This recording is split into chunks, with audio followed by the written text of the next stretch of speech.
Kia ora koutou. No mai haere mai ki tēnei hui.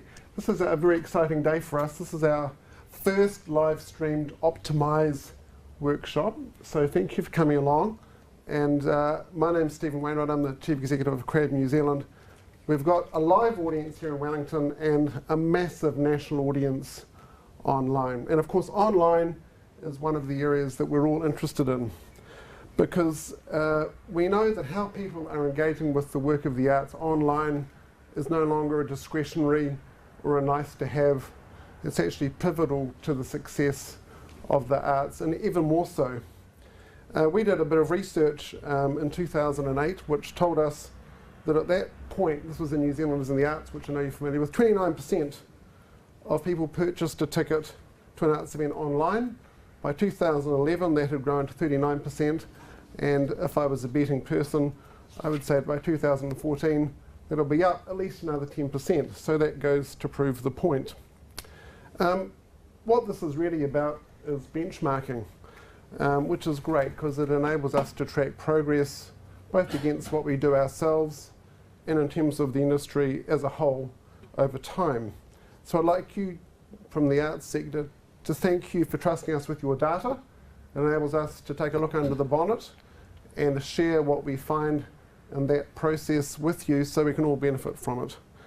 And out of today, I hope that you'll get insights that you can action, because that's really the point of this type of work.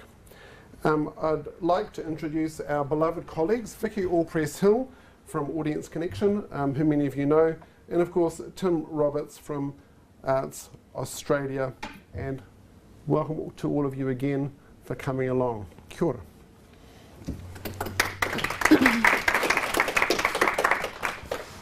Thank you very much, Stephen, and Creative New Zealand, and thanks to all of you here in Wellington and also out there online on the live stream for your support and attendance at this very exciting moment for us all. So a couple of things before we begin the presentation. Firstly, don't panic about writing every number down that comes up on the screen. You'll go crazy, I tell you. We will be posting a PDF of the presentation onto the Optimiser blog tomorrow, and you'll have details of that shortly. As you listen, you're likely to have questions. We encourage you, so that we can keep up the flow, we encourage you to write those down, and at the end, either bring them up here or you can email them to us. We like a challenge. We would like to try and answer your questions, and we'll be posting our trial on the Optimiser blog. Sorry, excuse me.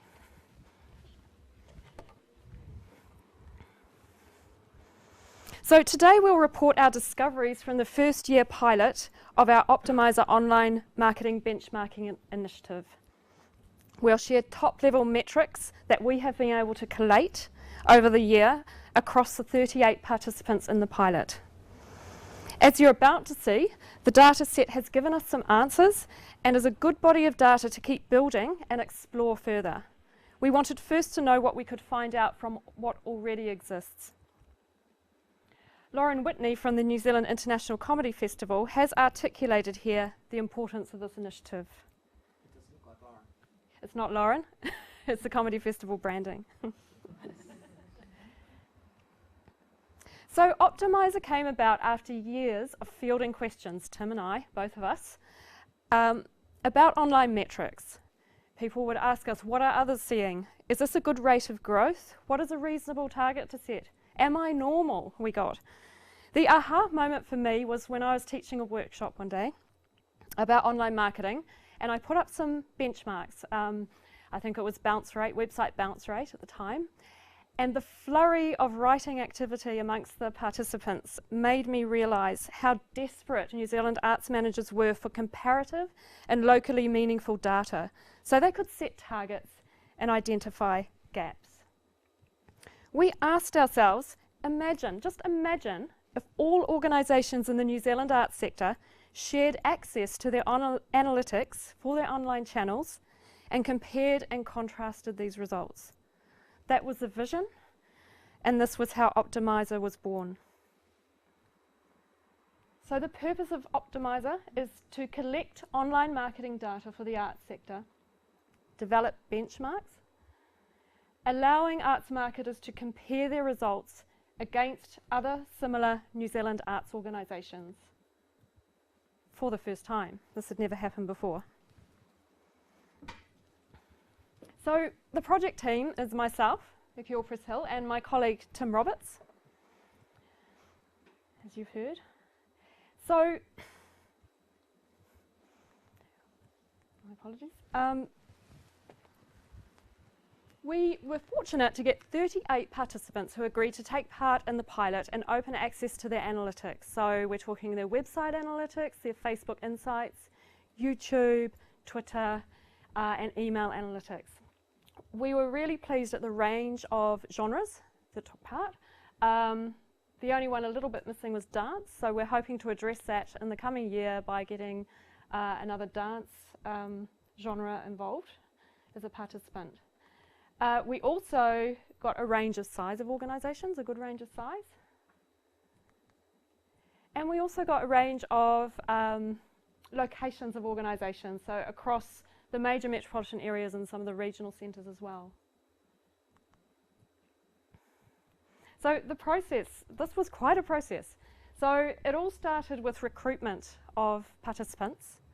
So we had to set some criteria as to what people needed in order to be involved. So they had to have certain things set up, a certain level of activity. We then had to liaise with all those participants and get access to the analytics, sign non-disclosure agreements, all that sort of documentation. Then we had to go into the analytics setup and do a bit of troubleshooting. An example was a lot of people had their Google Analytics set up so that they were kind of owned by their web developers, and they were at risk of, if their web developer relationship kind of soured, they were at risk of losing all their historical data. So we had a bit of sort of cleaning up to do to ensure best practice setup. We then got into the data collection and analysis, and that was huge. We used a number of tools, and a lot of the data collection was quite manual, as we would pull down reports, export reports, and then have to kind of collate data, categorise it, and then analyse it, and then try and make meaning from what was already there, and identify a whole lot of things that we'd like to explore further as well. And then we're at this point now, which is reporting and dissemination. This is the first moment of reporting. And then we're excited to say that we're going to continue with Optimiser into the coming year, and we'll be going through the whole process all over again and starting to be able to compare data.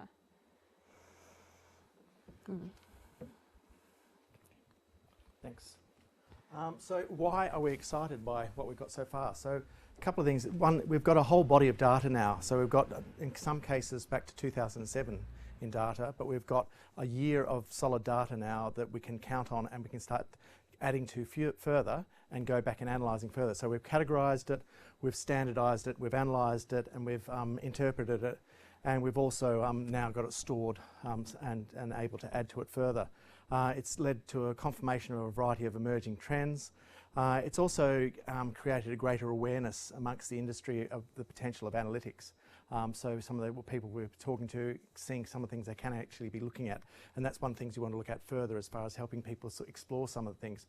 And so if you have any questions along the way or later, say, I wonder if we could monitor this, please ask us and let's try it. That's the famous technical term, let's suck it and see. You know, let's try some of these things out. We've also, one of the major starting points, which probably took us a little bit of took the startup a little bit longer, was getting the analytics all standardised and set up consistently across all the participants, and that took quite a bit of work. One of the major problems we had was working with some of the internet service providers, some of the web developers that some of the organisations were working with, just to make sure Google Analytics was set up correctly and the organisation had complete access to those Google Analytics. But now we're quite comfortable that everybody's got that all set up correctly. So that's been a good foundation to it all. We've also now published benchmarks, and we'll be making those available to the individual organisations in the next week. It's also meant now that people can compare how they're looking and also contrast how they're looking against organisations that are similar to them. And that's one of the bits all the way through. A lot of the figures we're presenting today, you're going to go, well, that's just a big grey average.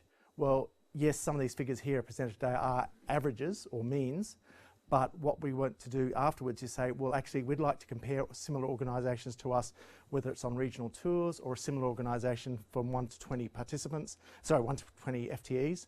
So some of those things are similar art forms. All those sorts of things we can start breaking the data further down now to find organisations that are a lot like you for you to be able to compare, whether it's scale of organisation or scale of activity or type of organisation.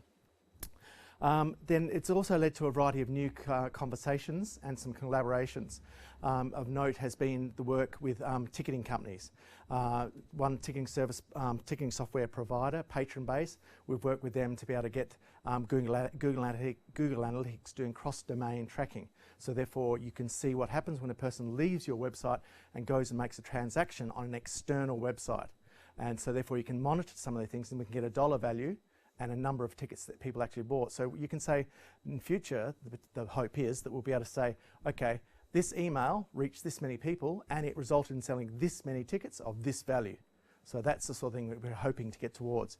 And Ticketek has also been having conversations along the way with us and been quite positive on developing this as well. So that would be a great result. Then also we've got, as I mentioned before, with this body of data now, we can go down further in more granularity as we sort of say, hang on, there's a trend here, let's try and get to the bottom of that trend and find out if there's particular areas that are responding more, or organisations that are responding more, or audiences that are responding more to certain things, whether it's email, websites, Twitter, or any of the different social media. And so, as I said, it's a valuable resource that we've got now that we'll continue to build, and so we can ask more of it and we can progress with it further as we go through this next year. So the quantum, some of the big numbers. If we look first, as far as the number of website visits, it's nearly 5 million across all the organisations. That's individual website visits. But if we look at the number of mobile visits, it's 750,000 mobile visits and growing fast. And that's one of the things we've seen over the last year. It's how quickly that's taking off. 17 million emails have been sent by the participants over the last 3 years, 2010 to 2013. And then we've taken a subset of that of the year from June 30th through to July 1st. So we've got a common comparison period across all the different statistics. But 17 million emails. So it's 4 for each person in New Zealand, is it? Or just about. 113,483 Facebook likes. It's a reasonable number. But the point is, when you look at the friends of fans, the friends of those likes, the peer-to-peer, the way that reaches out, we start talking about 31 million, over 31 million people that can reach. So we're sort of seeing some of that virality of social media with some of these figures. If you look at the number of video views, 818,000 plus. And that's growing, and it's only, throughout the project we had a variety of organisations come on board with YouTube and tell us that they had a YouTube channel. We had some organisations that had YouTube videos up, but they didn't have an actual channel, and over the period of the year or the year and a half, they've now got a channel, and they've collated all those videos into one place, one destination. So we're starting to see this area really take off really quickly. So as far as what channels are we tracking, the channels we're tracking, about 100% of organisations, well 100% exactly, had Facebook and they had websites, not surprising. Nearly 80% were using email marketing software. Now you might say all the organisations are sending emails, but we can't do anything if you're sending emails through Outlook. We can't monitor those. We can't collate that sort of data. So that's one of the areas. And some of the organisations had bespoke content management systems that were sending out their emails, and again we couldn't access the statistics. But with MailChimp, Campaign Monitor, Smart Mail, and all those sorts of things, we could collate the statistics and also at a level of granularity, as you would probably know from your statistics. We had about 80% using Twitter, and then about 60%, just under 60% were using YouTube, and that's growing. And who's on it? So as far as it goes, as far as statistics for who's on what, it's about half-half male-female breakdowns for Twitter and YouTube. And that's pretty much on par with the industry statistics. Facebook is, not surprisingly, about 2/3 female, 1/3 male. Some interest was there with Twitter, the huge cohort between 25 and 34. Some of the US stats were seen by Pew Internet and such like, a lot larger, younger cohort. So it seems to be here, there's a degree of older participants using Twitter in this instance. And you can see what's surprising is YouTube. It's all the old folks. People like me and Stephen are out there using YouTube. So we'll move on to the insights now. Might hand you back to Vicki. Yeah. Just a point about that last screen is instead of just saying, okay, we can see the demographics of YouTube are this, or the demographics of Twitter are this, based on international stats or Twitter's own stats and things, we're actually seeing in those pie charts the New Zealand arts sector who's on those channels. So that's the first time we've been able to do that. It's very exciting. So we're going to take you through some of the insights and metrics that have started coming out of the pilot so far. We're really excited about how much we're able to explore further now. And we're going to go through sort of 5 different areas of online, the 5 areas that Tim just mentioned. So our average monthly website visits are 10,724 visits on average across all participants. Interestingly, how many of those commence on the homepage? Just over a third. So almost 2/3 of visits are coming in through other pages of your website. So the most common mistake I see is putting all the call to action, important things like social media links, email sign up, etc. on your homepage, expecting everyone's going to sort of take the standard journey. No, there are 1,000,001 different website journeys. People can come in through any entry point. So what is the average website visit duration? 2 minutes, 17 seconds. So is this good, is this bad? Well, all I can say is that internet marketing guru, usability guru, Jacob Nielsen says that most website visits are under a minute. But here in the New Zealand arts sector, we can say that on average, just over 2 minutes. Now, there is a range here. Have I got that? No, I haven't got that here. Oh, yeah, just under a minute, like 0.44 seconds up to 3 minutes 36 was our range. So you can go back and track and see where you stand against that. You might be able to go back and have a look at your statistics and start seeing, okay, which pages are people staying on a large pound of that duration. So again, it's something you can learn from your own statistics. This is a great engagement statistic as well. So if you're doing online advertising or you're looking at a particular traffic source to your website, you can kind of use this as a baseline in terms of are we getting more than this or less than this. So just over half of these visits are one-page only visits. So our average website bounce rate across the sector, across all websites across the pilot, is 54.81%. Now it is said that 55 or more is bad and 40 to 55 is average. Now bounce rate is another one. There are so many factors and variables. You can look at individual pages, types of content that people are bouncing off, and you can also look at different traffic sources. And for those of you who don't know what bounce rate is, it's just basically a single page web visit, to put it simply. So where is this website traffic coming from across our arts sector? 47.12% is coming from organic search traffic. So people on Google and other search engines searching for things and then coming to your website that way. Search is incredibly important. So the more search engine optimized you are, the more likely you're going to get traffic. Referral traffic is other websites sending traffic your way. That does include social traffic. Google Analytics has now started breaking that out in their reporting. So in the coming year, we can start to split social traffic out from that. Direct is when people type in the web address or they have it in their bookmarks. And a very small amount, just over 10%, is campaign traffic. And looking at international studies, this sort of percentage of search traffic is quite standard, actually. But we were amazed to find that we could only see 5 using Google paid search advertising, so 5 out of 38 participants. So paid search is incredibly useful as a form of advertising. It's very segmented, targeted, cost-effective. We were surprised to see how few organisations were using it. It may also be that they didn't set up their analytics properly in their Google AdWords, so that could be part of it too. But yeah, this was a strong indicator to us that there's a lost opportunity. So yeah, what does all this stuff mean? Think about your audience journey. So how your audience is coming to your website and at which part in their own journey are they meeting your website. So have they received an email and they're kind of thinking about booking? So they're clicking from a link in your email into a production page, for example? Or have they done a bit of a search as to, you know, art galleries in their city or art exhibitions, and they've popped up through search on your website? Have a think about that and the website journey, and what happens when they land on their website, and where do they go next, and how do you encourage them to navigate through, thereby increasing engagement on your websites.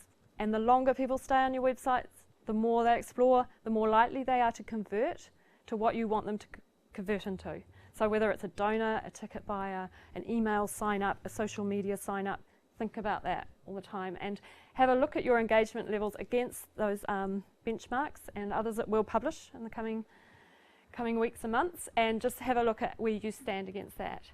And paid search, yeah, a big lost opportunity. So more coming on the blog about that. Email usage and impact, I'll hand over to one of our email experts, Tim. So the average number of emails sent per campaign across all the sends that organisations are doing is 5,369. It's a big grey average of that. When we start breaking down further, you'll see that this can be vary based on types of emails. But the average open rate was 24.3%. Now this compares reasonably well. MailChimp's done some aggregate statistics across industries, and one of the things, arts and artists, they say it's about 43%, but for entertainment campaigns they say it's about 25%. So that compares reasonably well, because I think there's a degree of promotional campaigns in there as well, which has different stats, as we'll see later, a different responsiveness. The average click-through rate is about 2.39%. And arts and artists is about 3.4%, and entertainment and events is about 2.1%, so that compares quite well. The average click-to-open rate, that's the number of clicks, or the percentage of clicks for every email that is actually opened rather than just sent, that's about 9.8 or nearly 10%, and that compares reasonably well with other studies as well. It's a little bit low, so that's something we'd like to look at more to try and see why it is low compared to some of the industries though. The average email open rate by day, there's one day in particular, it's 31.3%. Which day?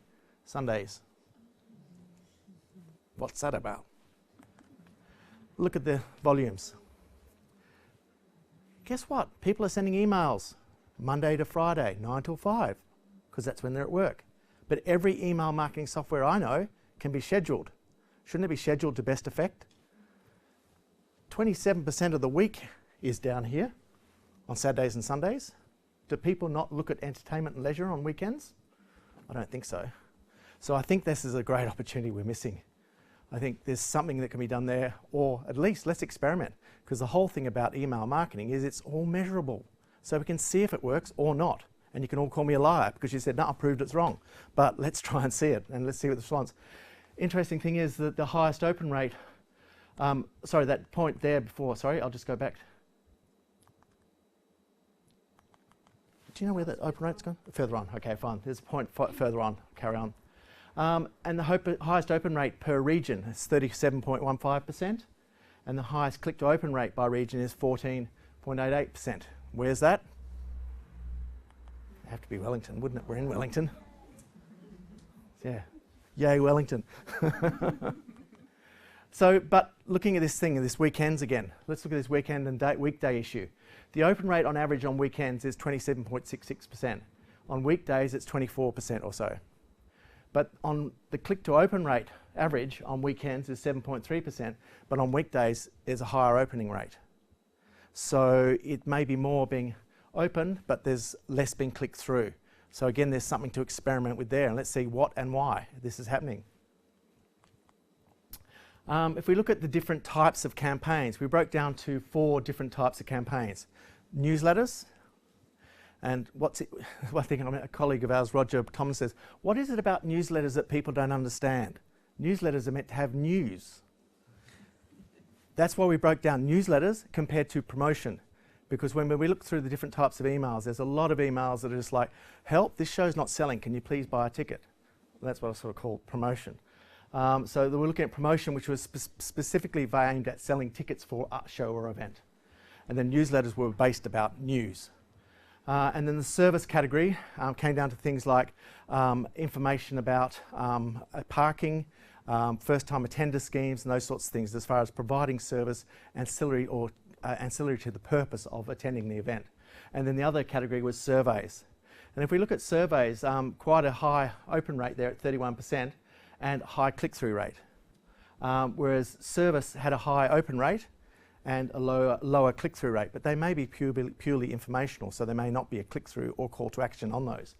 But when we look at calls to action, you know, newsletters, about 25% open rate and about 11% click-through or call to action, 23% on promotions and only 8% on clicking through on these promotions. Now, given the fundamental purpose of sending out a promotion is to try and sell a ticket, it's not doing it very well, is it? So again, that's something we can explore further and try and find out which ones do work and which ones are not working to try and get these averages up across the board. The average unsubscribe rate was 0.19%. This was low compared to a lot of other industries, which is good, showing responsible behaviour by people sending and also probably people unsubscribing people at a reasonable rate and timing. The average complaint rate was very low at 0.01%, so that's again good news.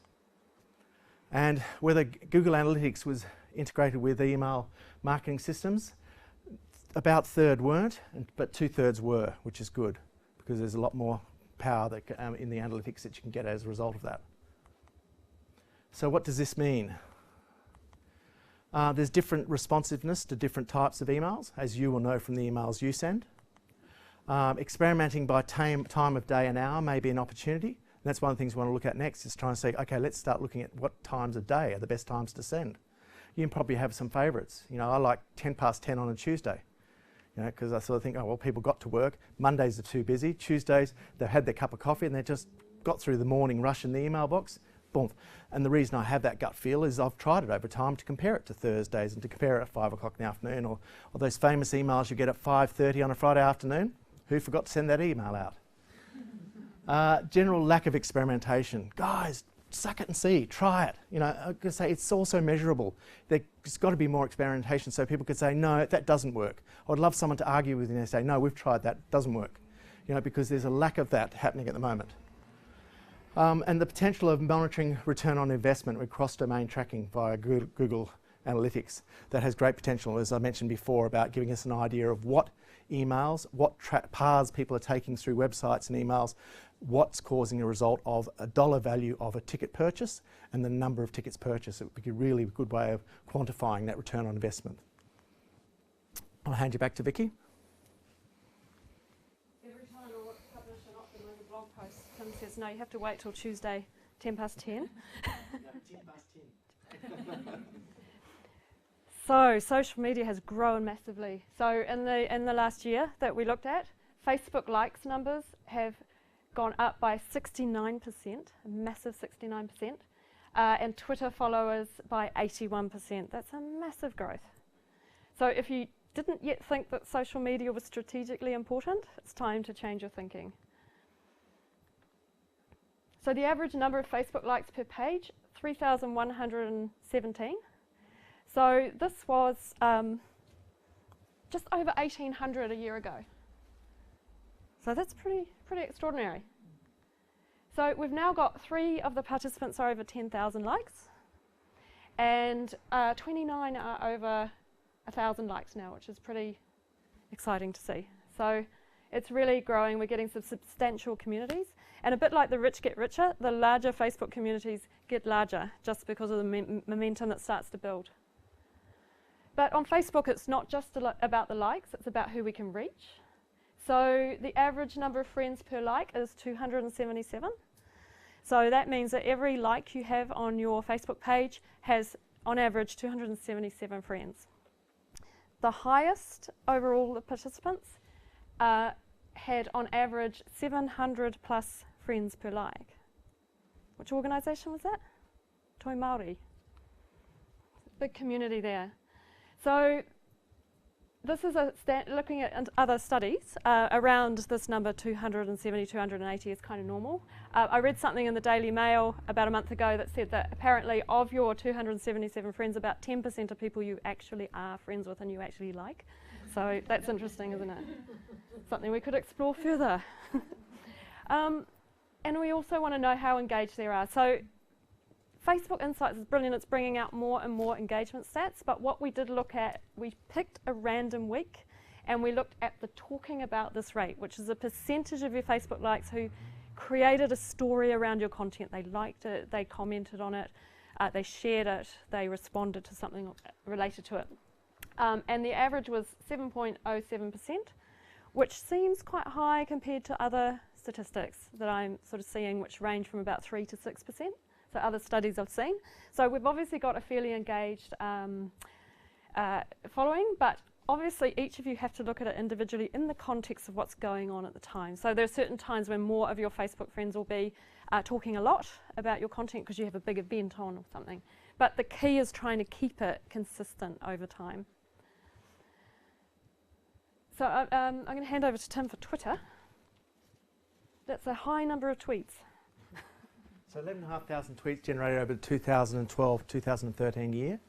And that was by 30 participants, so 30 of the 38 were using it. And that's about 386 per organisation and 1 per day per organisation, just to give some averages. 29 or nearly 30,000 of total new Twitters gained over the last year, which is a strong growth. And that's 117%, so it's over doubled the average growth. And clout. The average clout scores across participants. How would you define clout? So clout is a measure of influence on the web. You can go to the clout website and see how influential you are. So we looked across all participants. The average is 40, between 1 to 100, 100 being the highest. 40 is the average, and we're higher than average. So and the range amongst the participants was from 25 through to 62. That 62 is quite a strong figure. Yeah, it is. It is. So what does this all mean? Again, stop talking and start listening. The one thing we did notice about the Twitter was that a lot of it's about promotion and plugging and shotgun.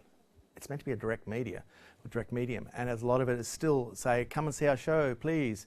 Whereas a lot more of it should be about dialogue and listening to what people are saying. And there's one thing, a lot of things, research, if you're reading stuff about Twitter now, there's a lot more to be learned from listening to what people are talking about and sentiment monitoring than just trying to talk at people. And we want to think about engagement, not just growth. So it's not just that, oh, we've got 3,000 Twitter followers. Yeah, but how active are they? How much are they talking about you? And what's the sentiment? How positively are they talking about you? Or are they complaining about the last show or such like? So we're really missing a real-time service opportunity as well. A good example is Sydney Festival.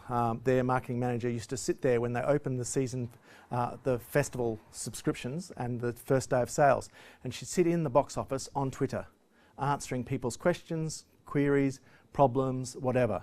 The website's not working, or I can't find this, how do I buy this?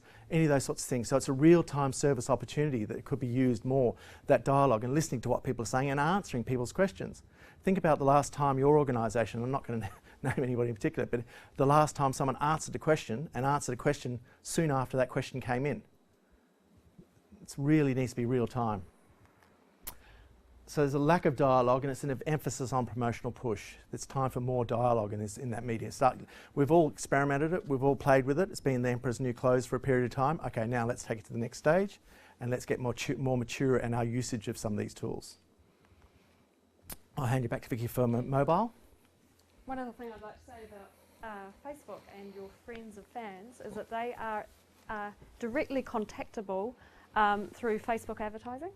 So you can reach friends of fans and target and segment that really easily. So when I say 277 friends per fan, those are people you have access to. Mobile, wow. This was probably the most stunning change we saw. So visits to websites on mobile phones are increasing. Nobody's surprised by that, I'm sure. But by how much? So in the last year, by 40.17% visits on mobile phones to our websites. So people looking at our websites on mobile phones increased by that much. But wait, the average increase in visits to websites on tablets, so iPads, etc., 55.24%. So if you're picturing your audience sitting at home on their computer, nicely looking at your website on the big screen, you're wrong. So this means that visits via desktop computers are decreasing, right? Yep, by 15.35% in the last year. So it's a really big shift. So on average, how many visits to Optimiser participants' sites, websites I should say, are now made on a mobile device, so that's smartphone or tablet? Doesn't sound a lot, but it's increased by, as you saw, 40 to 50% in the last year, so that's going to be exponential growth. So expect to see that very soon, 20-something%, and our highest one was 29%. So, yeah. So, how many Optimiser participants do you think have a mobile optimized website or app to make the most of this trend? Any guesses? Any guess? Good guess. 5 of us.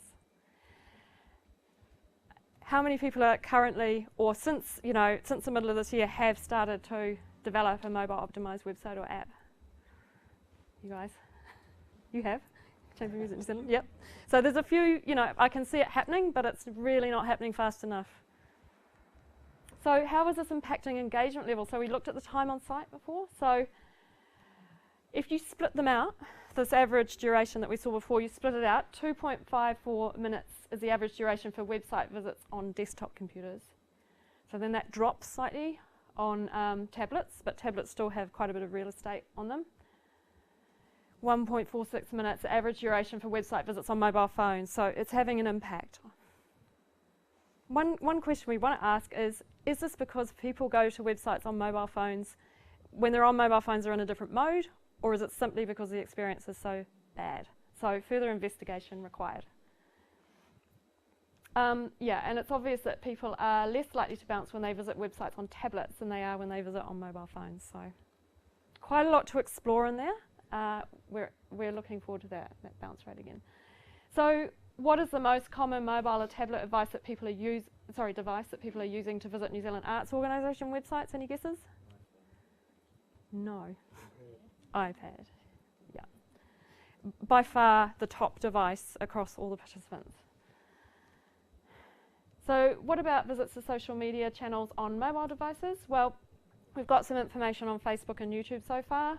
YouTube I'll come to in the next section, but 24.13% Facebook likes from mobile, so that's people liking pages from their mobile devices, a quarter almost. And this has, sorry, excuse me looking at my notes, it's increased I think by 19% in the last year, so it has increased 19% in the last year. So that's pretty, there you go, I had it right there. So what does this mean? One thing and one thing only, get mobile optimized. Now. No, now. But, seriously, you're missing so much and damaging brands and all sorts of things by not responding to this trend. Sorry, but you have to invest in it. And there are a lot of cost-effective ways to do this with responsive design now. So again, another topic we'll be exploring in quite a lot of detail on the blog over the coming few months. So keep watching the blog and we'll give you some tips and tricks. And there's a lot of organisations now doing it, and I'm sure they're happy to share their stories. The other thing is thinking about your social channels. People aren't necessarily looking at them on desktop, they're looking at them on mobile. And another really interesting thing I heard from the head of Facebook sales in New Zealand was the latest trend is that people are watching TV, and in the ad break they're looking at their iPad and going onto Facebook and things. So peak time is still peak time, but it's on social media now rather than TV. So, and then I'm just going to carry on talking about video. This is another opportunity, massive opportunity. So this is the number of New Zealanders, according to AdCorp, who did a study last January, the number of New Zealanders who had accessed YouTube in that last month. Massive percentage of the population. so just over half. And 21 out of our 38 participants had what I call an active YouTube channel. I mean, it wasn't that, I didn't include people who had put up video, as Tim mentioned, but not created a channel, and I didn't include people who said they had a channel, organisations who said they did, but hadn't posted, you know, last video uploaded March 2010. No, that doesn't count. So, yeah, big opportunity. Across the participants, the average was uploading just over 1 video per week. So a bit of activity, but not nearly as much as you would sort of think these numbers warrant. Interestingly, what a high percentage of YouTube visits are due to YouTube referral. So you're watching one video and then you're getting referred alongside, or you know, you get various prompts through YouTube too. So YouTube is the second largest search engine. It's being used by a lot of young people as their primary kind of go-to place on the web. So this is the place to capture a lot of new audiences. Average view duration is an interesting one. 1 minute 42, so approximately average over the participants of 38% of any given video will be watched before it's abandoned. So don't think because you know your 3-minute video is really nice and you put a lot of effort into producing it that people are watching the whole thing. How many of you know what your average video view is? So if you have a YouTube channel, YouTube Insights is telling you that about every single video, about where people are dropping out. And that's a really good clue as to what's engaging people, and you know. Some really big numbers. The average YouTube channel lifetime view, so over the lifetime, was 48,000 views. On average, almost 6,000 views per video. And the most views of a single video was over 29,000. So we're getting some good views, but what we're not doing is capturing those people and turning them into YouTube subscribers and making them committed and part of a community. So that's definitely a missing link with YouTube. A lot of functionality there. YouTube viewers are coming across the participants from, these are YouTube's own terminology, but mobile apps and direct is one channel.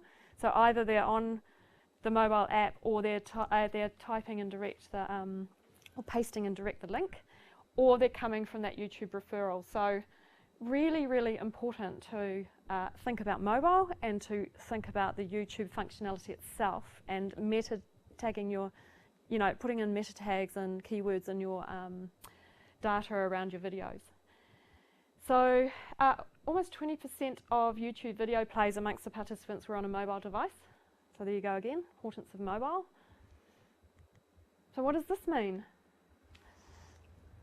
Create more video. Video is a huge opportunity. All the stats you look about video and video becoming the most important piece of content on the web, type of content on the web, it's getting results in search engines video, it's coming up the top of the search results, and it's perfect for arts organisations. There's no end of things you can create video about. I shouldn't say this in front of these guys, but it doesn't have to be the highest quality production. It can also be quite relaxed and casual video. You can maximise YouTube's functionality, the search, the metadata and subscribers to grow your community. And it's not just about video views, it's about the retention. So really understanding what makes people stay through to the end of a video. And remember they're watching your videos on mobile, so just sort of think about that. And you know, also that audience journey, like once they're sitting on the bus watching your video, putting that link into the video to drive them to where you want them to go next. So as far as using the data, I've said a few ideas so far of some things we could do with it. It helps understand how New Zealand arts organisation compares and the sector compares to other industries here, but also and internationally. It also identifies outlier results, so we can see where something is going, ooh, what's that figure? What's that caused by? There's a question, there's an answer there as well. It also identifies capability gaps in the current marketing or current online marketing. You can also suggest additional benchmarks. A benchmark is something that you find purposeful, is useful. It helps you explain something. It also helps about, you can understand the need for more investment in the online area. It helps quantify that. It's a guide to producing your own internal reporting. Benchmark can help say, okay, we're comparing well against others and know where you're not. You can also monitor online behaviour trends amongst New Zealand arts audiences. It also sets online marketing targets, and you can monitor the success towards achieving those. It encourages best practice, and also we can monitor the return on investment. All of those and more. So we feel it's an ongoing opportunity. Now we have this body of data. We can now keep on adding to that data. Hopefully with the support of Creative New Zealand, we're continuing into the next year. We can add some more organisations to help fill out the art form representation and such like. But also we can dig down deeper into this data as people are saying, that's really interesting, but what about? Okay, let's have a look. We've got the data there, so we can explore down further and get into more granularity to find out where it's a specifically comparative figure rather than being a grey average. So as far as what we're going to do, we're going to keep on collecting the data, we can keep on aggregating it, and we can also keep on coming up with some more interesting and useful, particularly useful benchmarks. One of the ways you can keep an eye on it yourselves is via the optimisersnz.com blog, and also you can subscribe to the blog, so therefore you get notification whenever there's an update. And the PowerPoint, as Vicki mentioned, will be available as a PDF for download from the Optimiser blog tomorrow, for the PowerPoint of today. And as far as what we're going to do next, do you want to, Karen? Yeah, so we're looking forward to continuing on and starting to collect more data and doing comparisons now and delving further, as Tim mentioned. The other thing we're looking forward to doing is producing some white papers and webinars with Creative New Zealand and giving you access to all these. Did I forget anything? No. So here are our contact details. We really mean it when we say we love a challenge. So we love someone to go, yeah, but have you thought about this? Or how would you go about this? Present us with the challenge and we'll accept it and delve into the puzzle, and we'll share what we're doing on the blog. It's really important that we hear what you need to know in your daily work and in making strategic decisions around your organisation. What we've got here, what is so groundbreaking, is that we have, as Stephen mentioned, we've lifted up the bonnet. You've all enabled us to do this. And we've got this data, so heavens, let's use it. Let's really maximise this data and see what we can get out of it. So yeah, please, by all means, email us at any time, and also please subscribe to the blog and for our updates. And that probably brings us to the end of our presentation at this point, which leaves us with a nice little bit of time for questions, curly questions. Up you come, Tim. Okay. So does anyone in the room have any questions at this point? Good, we can go home. Or any comments? Thank you. Julie. Hi. So I'm just interested in how you can compare best either against similar art forms or similar services, because we're from Sounds, so we don't sell tickets as such, but we do sell things. And I'm just interested in knowing how we can compare ourselves on a comparative basis. Do you know what I mean? Yeah. Mm. And because we don't have really an organisation that's similar to us, except maybe some of the other service organisations, but internationally we do. Mm. And so it's helping us to find out how we can really compare ourselves to similar functions would be really, really useful. Could repeat the question. Yep. So how can Sounds compare itself to other relevant organisations? And part of it is, how do you define yourself? And so look for other organisations you can compare to, whether it's nationally or internationally, that are similar in that definition. You could also look on scale as far as comparing to other organisations that have this many email subscribers. Okay, so with this level of activity might be another way of getting something meaningful. Another example would be what Te Papa is doing with I can't remember the name of it at the moment, but you'll find it if you search it online, and there's a variety of museum organisations around the world that are collating and comparing their statistics. And so you can get individual reports for each of these organisations that summarises a variety of benchmarks and therefore compares it against all the other museums worldwide. And so it may be service organisations you can compare against, music organisations, you may take a B2B definition or a B2C definition. But all of those, again, it's a case of just keeping on digging. Did that mean anything? Nah. Okay, next, let's try another way. And so again, come back to us and ask us, and we might be able to find other service organisations that you can compare against, or other organisations of a similar scale that you can compare against. All those things are possibilities. And again, because we have the body of data now, we can explore deeper. And that's a perfect situation. We can say, okay, yeah, let's have a look deeper for this organisation. Because if one of you asks the question, chances are it's going to be relevant to a couple of other organisations as well. And we have categorised ourselves in a way that it's probably a fairly high level categorisation around the size of, by full-time employees, by genre and by region. Some of you may dispute the categorisation that we've done in an initial way, but that's just totally up for exploration. So you could come to us and say, we want to do this, and we can go to who we think are similar participants and say, would you be willing together to share your results? And we have the data. It's just a matter of pulling it out in different ways. So that's where it's really valuable to us for you to. Because we can give you your data, we won't give you any other people's data. So, Yeah. but as far as, but we're open to compare, because we'd rather you ask a question and then we can share the findings with your approval with others to compare. Benchmarking the similar, or maybe a benchmark figure for the organisations that are similar, like for instance, service providers or performers, Yeah. or sort of theatre. That's we'd like to look forward to more and compare venues versus presenting organisations versus, because one of the examples came up recently when we're looking at some of the data and we're sort of going, okay, again, that's a bit of an average, and we sort of went, okay, when we look at some of those regions, Wellington versus Auckland versus regional areas, and that regional definition could be a little bit moot at times or a bit controversial. But when you look at that, you say, okay, is this a hometown show or hometown promotion, or is this on tour? And again, that's something else we could look at more and explore. What happens when people go on tour? What level of responsiveness? What's the difference?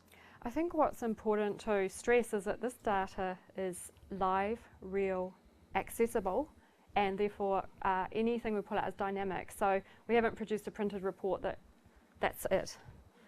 So this is why these sorts of questions are really And what was useful. really annoying is some of these figures we pulled together a while ago. Oh, damn, it changed. Behaviour's changed. Mobile's what's that increased about? again. We need to repeat the questions. When I'm Sure. interested in that you listed organisations as by the number of employees, or that. Could the converse of that be, they may only have a small amount of people, but they deliver services that is quite big, like for instance with sounds. The delivery of the service is the thing rather than the amount of people in the organisation. Absolutely. I was thinking back to my previous organisation, the Book Council, saying there's a small amount of people delivering a service, particularly in the online environment, like they are too. So is that something you're going to look at? Sure. So the question was really a categorisation question. Was might you segment organisations by, they may have a small number of full-time employees, but they deliver a really big service. Yeah, absolutely. These are all different ways of segmenting and categorising the organisations, and from there we can then compare the data. So I think that different segmentation, you're already giving us a few ideas, is a really great way to explore this data. I'm just thinking of the organisations that we have, and we tend to have those funders, performers, heritage or standards, and I'm just thinking that's, we can look at the way you do it, but also conversely that as well. Yep. Yes. Yeah. Definitely. Any other burning questions? Yes. Was there a particular reason for the low participation from the dance organisation? The question is, was there a particular reason for low participation from dance? Whew, I don't think I could answer that question. People were invited to apply for the pilot. A certain number of organisations applied. I think it was around 45 or so. We had to turn some down because they weren't set up properly. They weren't using enough of the tools to make it meaningful for us to extract the data. Did we exclude any dance? I don't think we excluded any dance in that phase. I just don't think we got the applications from dance organisations. That might be a thing of scale, because other than ballet, how many big dance companies were there at that point in time? That ties in with what we know about dance infrastructure. It's the weakest area. There are just fewer people. The organisations are less well developed. That's completely in tune, Helen, with what we found with capability analysis. That's interesting, yeah. So it might be a degree of self-selection there. They're saying, look, we can't do that. We can't afford the time to do this extra activity. Rose. Have you reached some conclusions about what this all means in terms of, so as a result of all this engagement, how is that different from the way that people used to engage for social media? Yeah. Is happening? Are we seeing difference? You're seeing tickets being sold online, but are there more tickets being sold, or are people consuming in a different way as a result of this environment? So the question was, as a result of all this, are we seeing differences in how people are engaging and consuming online? And also impacting on the actual Purchase. And impacting on the actual ticket purchase and that sort of thing? Yeah. Well. early days on that Yeah. one about ticket purchase, but that's something that we're really keen to quantify, to try and get an idea, okay, what does make a difference? Like many of you probably go, well, I should do social media, but I don't know if it really sells any tickets. Well, that's one thing we'd really like to be able to get an answer. You know, it sold this many tickets, worth this. It'd be really good to get an idea, and that has the potential. And particularly emails definitely has the potential to show, okay, these emails are selling this many tickets. If you knew that sort of information, it'd certainly help you make your decisions a lot quicker, wouldn't it? So that's the sort of thing we're aiming at. Some of the areas will be a little bit more difficult. Twitter is pretty hard to quantify, full stop. But we can start trying to get an idea on some of these things, what does make tickets move out the door. So this is dependent on relationships with ticketing providers that we've already begun to form. So we're getting very positive response about the Optimiser program and a high degree of cooperation. So our next phase is to actually put some tools in place, things like cross-domain tracking that Tim was talking about, that enables us to track the full customer journey and the return on investment and how many convert to an actual sale or a donation or whatever it is you're selling. So that's coming. We're quite excited about that aspect because that has been a big question for this sector for a long time. Yes, Delia. Is there a standard way that you can measure how much time you put into a certain channel? And so when you're looking at your return on that investment, you actually are comparing it with how much time you've spent on it? Like, for example, if I'm assessing whether or not to go on Twitter, I would want to know first how much time resource that's going to take. So the question was, is there a standard way of tracking how much return on the time you're putting into different channels and therefore how much time you should spend on each channel? I think that comes from what we just talked about, which is defining what the conversion outcomes are that we need and then seeing what level of return we're getting from each channel. But before I decide on going down the certain channel. Yeah. I don't know. Any Like, for example, if other people are using it. I suppose it's having a clear definition of what you want to achieve from it. Do you want to talk to your mates? Do you want to talk to your peers in the industry? Or do you want to talk to consumers? And one of the things we'd probably suggest at the moment is a lot of Twitter traffic at this point in time, a lot of Twitter activity is peers, peer-to-peer, people talking to other people in the industry. Oh no, Twitter's really active. Yeah, because everybody I know is on it. Yeah, everybody you know in the industry is on it. Are consumers on it? The jury's out at this point in time. Are they using it actively? Again, that's what we want to try and get an idea. Is it reaching beyond the people you know? What I advise people starting out sort of saying, well, should I set up a Pinterest channel or should I use Instagram, etc., is to really look at the qualities of the channel, of the platform, and do a bit of reading about it and what it's good for and what it's useful for, and then make some decisions based on that, how that kind of matches your organisational goals and what you're trying to achieve. And also watch the growth of it. So look at New Zealand statistics around how much is this channel growing? Is this something we have to take seriously? And yeah, there'll be a few insights coming out as we do more investigation of what other organisations are actually using beyond these 5 channels. We can share those insights with you and you can start to see what other organisations are gaining from those channels. Also, that other part of your question as far as how much time you're investing in it, that's got me thinking, and I might come back to you with some other suggestions. But as far as, I think the first step is be honest. You know, honestly, how much time are you spending on it? Because there's a lot of people who would be saying, oh, it's really good, we're doing all this sort of stuff, it's causing all these responses. And you go, yeah, that's because you're spending 17 hours a day on it. You know? That's why I was keen to know if there was a way of measuring, so I could tell from other people's results. Yeah. before we've done a certain part. I suppose the best indicator at this point in time is the number of posts that they're putting up, which we have that figure. The number of response direct messages is another measure of, because there's one organisation in particular that have done a lot of direct messaging activity. So that to me was another indication of one, responsiveness, but also how much they're doing. So yeah, some of those things would give an idea of how much work they're putting into it. Others were sitting there and there was several posts and there wasn't one single response, wasn't one single retweet, and you sort of go, oh, yeah, all they're doing is putting a press release up on another medium. That's all they're doing. Send us a question by email and we'll puzzle over it. Yeah.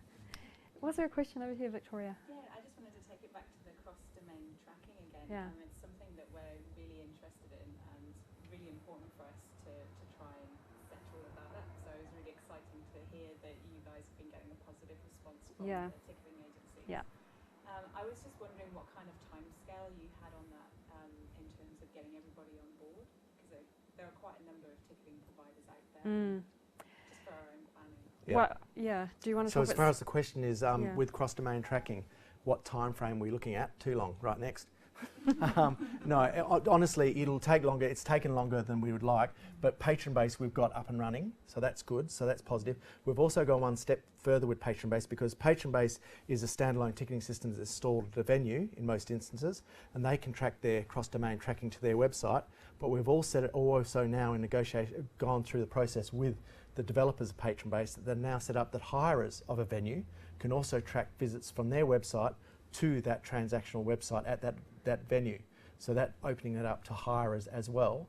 Then the next step is organisations like Ticketek to get them involved. And for them it might be a little bit easier because it's just augmenting existing type of activities they do and existing statistics that they're already compiling.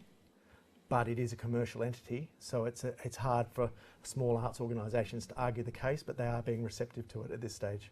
And do you have ambitions to talk to Ticket Direct too? Because I guess that's a similar model to Patron Base in that each Yeah. venue is very different to how they use it. We have ambitions to talk to all of them. We've started talking to all of them, but what we want to do first is test a couple and with a couple of organisations and see what is the best method of tracking this and what And we then we get can out roll the out other from end, that and then we'll point. roll out from there. So yeah, it's hard to give you a promised timescale, but I would hope that within 6 months we're quite far down the track of rolling this out beyond one or two organisations. Because we've gone through the hard yards with one, so Yeah. now let's roll on to the next one, Ticketek, and then others like Ticket Direct and Ticketmaster and iTicket. iTicket I think will be relatively easy because I think they're already doing some of that as well, so that's good. And Dash Tickets similarly are already facilitating some cross-domain tracking, I believe. That's great. Karen. So you're doing, I'm just intrigued by the traditional way of doing things. Do you notice a trend in how ticket sales are going? Because my instinct would be that there's more impulse buying over the sort of the more digital platforms. That whereas previously you went in and bought a ticket or you subscribed, that now people might just see something and do it. Is there some work being done on this sort of That's something we want to look at further. As far as are people buying tickets more on impulse? And the other thing I'd say, and are they buying it more last minute? Yep. So is that a result of the medium and availability, or is that a result of people's behaviour? And the whole point that there's more choice and more availability of information to make choices at the last minute. Travel and hotels and airlines are seeing more last minute purchases because there's more availability. We may be going to head down the same path, which is a bit of a frustration given how much we've based everything on the subscription model of all this commitment so far ahead. We may have to start living more with more and more last minute sales. But again, let's try and monitor it and let's try and measure it. But and that's one of the things we do want to try and explore further to try and see, okay, is some of these, the accessibility on some of these other mediums and mobile in particular, causing a degree of last minute purchase or causing people to spontaneously purchase. More spontaneous purchases would be a good thing. Let's see if we can encourage that. Yeah. So it's something we will explore further. Elizabeth? Stepping outside organisations funded by Creative New Zealand for this research, or are in fact the 38 are all? So the question was, are we going to step outside the organisations funded by Creative New Zealand? Well, this is a Creative New Zealand partnership point at this point. So at this point, we're focused on those organisations, and the next year is focused on drilling down further into. But we do have some non-Creative New Zealand funded organisations in the 38 venues. Yeah, that's right. Just Yeah, because it's Yeah. doing benchmarking. yeah, I was talking to someone today who runs a large film festival who was talking about just what we were just discussing. yes, The fact that people are making all their purchasing decisions at the very last minute, which is extremely different. yeah. Um, But yes, That we might do be have happening some across all participants that countries. are not, that's not limited to Creative New Zealand funded So it would be organisations great at to all. have, makes it better data. Yeah, You've got it all. absolutely. a picture across the whole ecology would be great for venues, to presenters, Yeah. to hirers, all those things. Yes, ideally, yes. Yeah, and more of what we've got at the moment. Yep.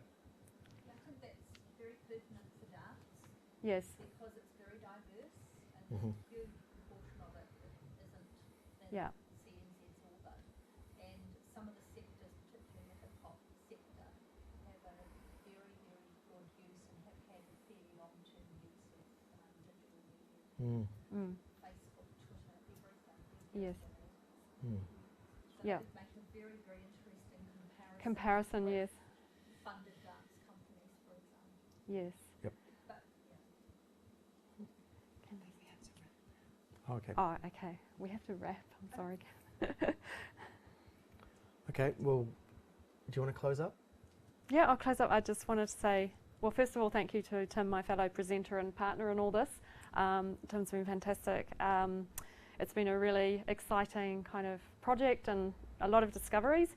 Thank you to all the 38 participants who have been extraordinary in their collaboration, not only just with us, but with other organisations by being part of this. A huge thank you to Creative New Zealand for partnering in this and funding this pilot, and all your support, particularly Helen Bartle, who we've dealt with directly, all your support in this project.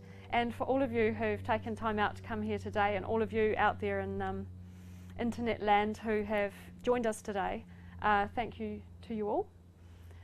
Internet land. Yeah, Is that what this has come to? So, thanks very much. thank you very much.